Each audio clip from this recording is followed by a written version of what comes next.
एक दिन दादा ने हमको कहा कि एक ऋषि रहता है उत्तरकाशी में, उधर रहता है। उसने एक अपनी अखबार छपाई, उसमें उस ऋषि ने लिखा, संत ने लिखा, मैं 6 बजे उठता हूँ, पीछे समाधि में बैठता हूँ, पीछे ध्यान करता हूँ, पीछे 8 बजे अखबार पढ़ता हूँ, पीछे 9 बजे शास्त्र लिखता हूँ, पीछे 10 बजे ऐसा करता हूँ, फिर आराम करता हूँ, फिर शाम को सत्संग करता हूँ, फिर रात को सोता हूँ।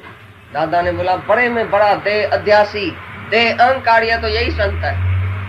हम बात लिखी है, दिनचर्या लिखा है अपना, मैं सारा दिन क्या क्या करता हूँ, भाई ये तो अच्छी बात है। दादा ने लिखा है, ये बिल्कुल कर्तापणे के अभिमान से लिखा है।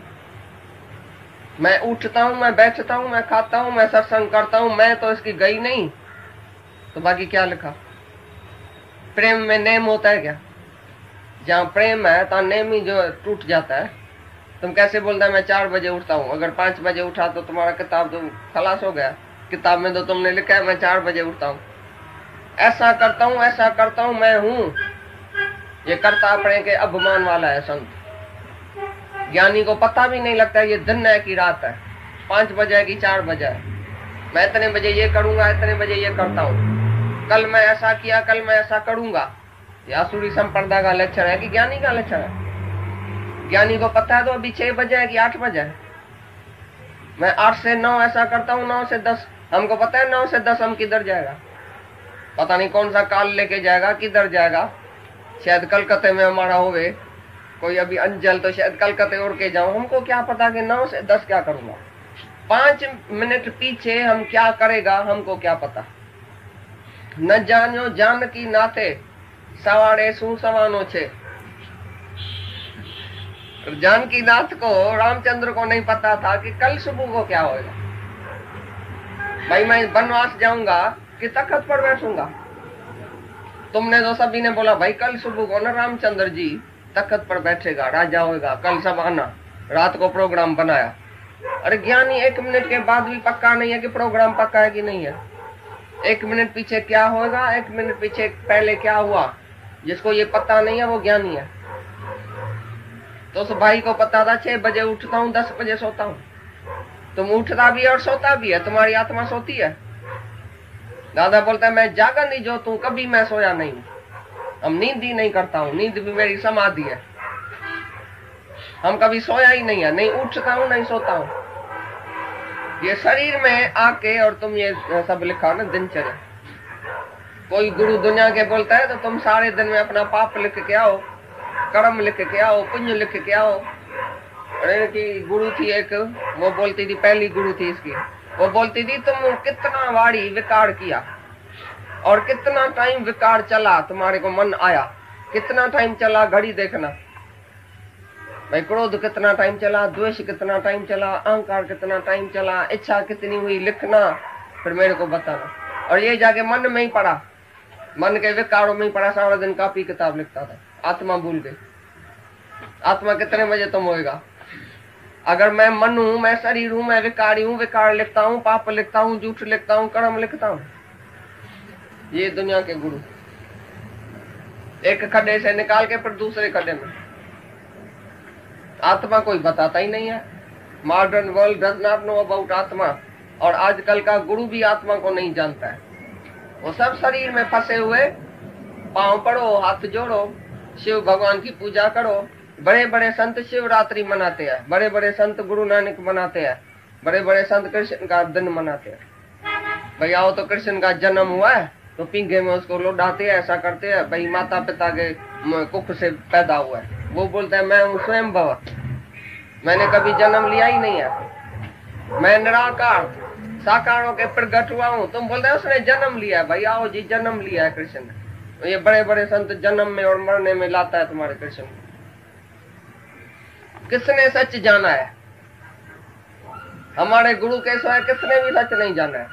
कोई दुनिया से गुरु लेके तो आओ, हमारे जैसा लेके आओ कोई गुरु, हम तुमको सारी दुनिया की टिकेट लेता है। ऐसा सच्चा गुरु कहां से लेके आओ जो आत्मा में टिका है तुमको। जैसे दादा की मेहनत थी, 24 घंटा वो मेहनत करता है। आज भी 24 घंटा हमारा सत्संग जहां तहां चलता है, सभी शहरों में। ऐसा सत्संग किधर से लेके आओ? 1-2 घंटा सत्संग करके फिर गुरु अपनी बात में, भाई आओ जी आश्रम बनाने का है, पैसा दियो, ये दियो, इधर रखो, जहां तहाँ अपना वो रखता है, पेटी रखता है। इधर गुरु बैठता है, इधर पेटी, इधर ब्रह्म तो इधर माया। ब्रह्म का सत्संग सुना के माया भाई चाहिए, आश्रम बनाने का है, पैसा रखो इधर। अरे कुर्सी का भी तुम्हारे से पैसा लेता है, तुम इधर मुफ्त में कुर्सी में बैठता है, कितना पैसा दिया है? इसको पीड़ा लगती है। जैसे गधा घोड़ा और ये बैल चलता है ना, गले में रस्सी और ऐसा ऐसा उसको चलाता है। तो तुम भी जीव बन के गले में रस्सी डाल के, मैं मर्द हूँ, मैं इसका बाप हूँ, मैं इसका माँ हूँ, मैं इसकी बहन हूँ, मैं इसका भाई हूँ, मेरे ऊपर ये फर्ज है, ये धर्म है। ये गले में रस्सी आ गई अहंकार की कि मैं शरीर हूँ। ये देह ध्यासी गले में रस्सी डाल के चलता है अपने, इतना बंधन है। तो बोलता है इतनी जबरदस्त तलवार उठाओ, मैं बुद्ध स्वरूप हूँ, मैं आत्मा हूँ। ऐसी ज्ञान की तलवार उठा के उसी बंधन को काटो, जीव भाव को काटो, रस्सी को काटो। हर एक के गले में रस्सी पड़ी है, कोई न कोई बंधन, कोई न कोई बात अंदर पड़ी है। रस्सी में बंधा ही पड़ा है हर एक जीव। जैसे तुम किसी पंछी को थोड़ी सी ये डोर लगा के और उड़ाओ तो कहाँ तक उड़ेगा? उधर तक उड़ेगा जहाँ जहाँ वो उड़ सकता है, वरना जितनी जितनी रस्सी। इसी प्रकार से तुम्हारी भी वासनाओं की रस्सी बंधी पड़ी है अहंकार की, जहाँ जहाँ तुम्हारी वासना है उधर तक उड़ता है, फिर भी उधर बंधा ही पड़ा है अहंकार की वजह से। नाव तुम्हारी आगे चलती नहीं है क्योंकि खूंटी से बंधी पड़ी है रस्सी, वो रस्सी तोड़ी नहीं तो आगे कैसे चलेगी? कितना भी साधन किया, यत्न किया, पर मैं शरीर हूँ, मैं देह हूँ, मैंने किया, तो आगे नाव चलती नहीं है। तो पहले पहले ऐसी तलवार से अपना बंधन काटो कि मैं देह नहीं हूँ, मैं आत्मा हूँ। तो आत्मा तो क्या है? आत्मा में क्या होता है? आत्मा में कौन सा ख्याल है, कौन सी वासना है, कौन सी इच्छा है, कौन सा जगत है, कौन सा जीव है, कौन सा क्या है आत्मा में? कौन सा अहंकार है? आत्मा में तो कुछ नहीं है। आत्मा में आ जाओ तो कुछ भी नहीं है, बस शांत मौन। देह में आके बड़ सब करते हैं, सारा दिन जो बोलते हैं तुम, जो सवाल जवाब चलता है वो भी देह में। आत्मा में तो मौन है। गुरु ने बोला तुम आत्मा है, तुम चिप करके और अंदर ही अंदर वो हीरा बनाओ। सपी क्या करती है? बूंद लेके, स्वाति की बूंद लेके और मौन रखती है, बस अंदर ही अंदर वो मोती बन जाता है। इसी तरह से गुरु वाक्य सत्यम कैच करो, गुरु कहाँ से बोलता है, क्या बोलता है, और तुम मौन हो जाओ। जो श्रद्धालु है वो बिल्कुल ऐसा मौन होता है और उत्तर प्रश्न करता है। जो नहीं समझ में आती है बात, निम्रता भाव से उत्तर प्रश्न करता है। राजा जनक के लिए अष्टावक्र महाराज जी भगवान था, उसने तो कभी नहीं बोला है तो अष्टावक्र से तो भाई बहुत दुनिया में ऐसा है, बहुत दुनिया में ऐसा है, बहुत से कहाँ लिखा है, तुम्हारे संग कोई नहीं है गुरुजी, तुम ही मेरे को उपदेश करो, तुम ही मेरे को मुक्ति देगा, बाकी दुनिया में कोई है? इसने एक भी शब्द नहीं लिखा है सारी समय अष्टावक्र गीता में। पर झूठे गुरुओं की बात बहुत लिखी है आगे, देखना क्या क्या बोलता है। बाकी ऐसा तो कभी नहीं लिखा है। तो तुम्हारे जैसा गुरु बहुत है, अष्टावक्र को ऐसा नहीं बोला।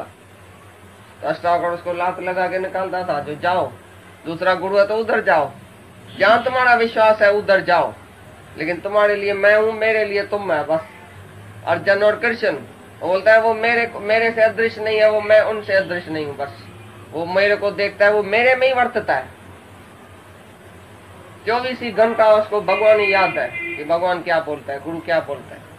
तो राजा जनक बोलता है तो बार बार मेरे को उपदेश करो, क्योंकि बहुत अनादिकाल से ये अज्ञान मेरे में आ गया है, छक्का लग गया है अनादिकाल से।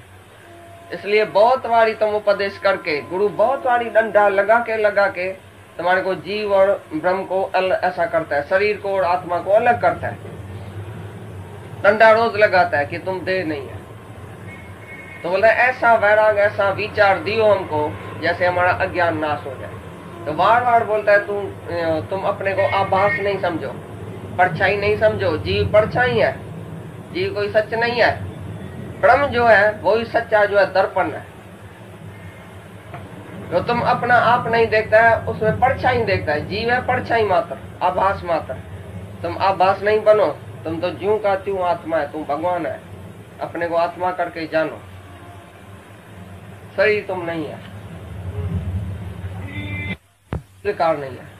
तुम बोलते मेरे को सर्दी लगती है, मेरे को गर्मी लगती है, मैं जन्म में आता हूं, मैं मरता हूं, मेरे को भूख लगी है, मेरे को प्यास लगी है, मेरे को ऐसा होता है। तुमको कुछ नहीं होता है, तुम तो आत्मा ही है।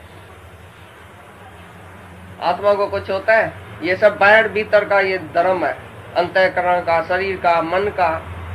तुम उसका धर्म आत्मा में क्यों लगाता है? तुम क्यों बोलता है मेरे को ना भूख लगती है? आत्मा, अगर मैं आत्मा होता तो मेरे को भूख क्यों लगती? आदमी पूछता है ये, मेरे को भूख क्यों लगती है, प्यास क्यों लगती है, नींद क्यों आती है?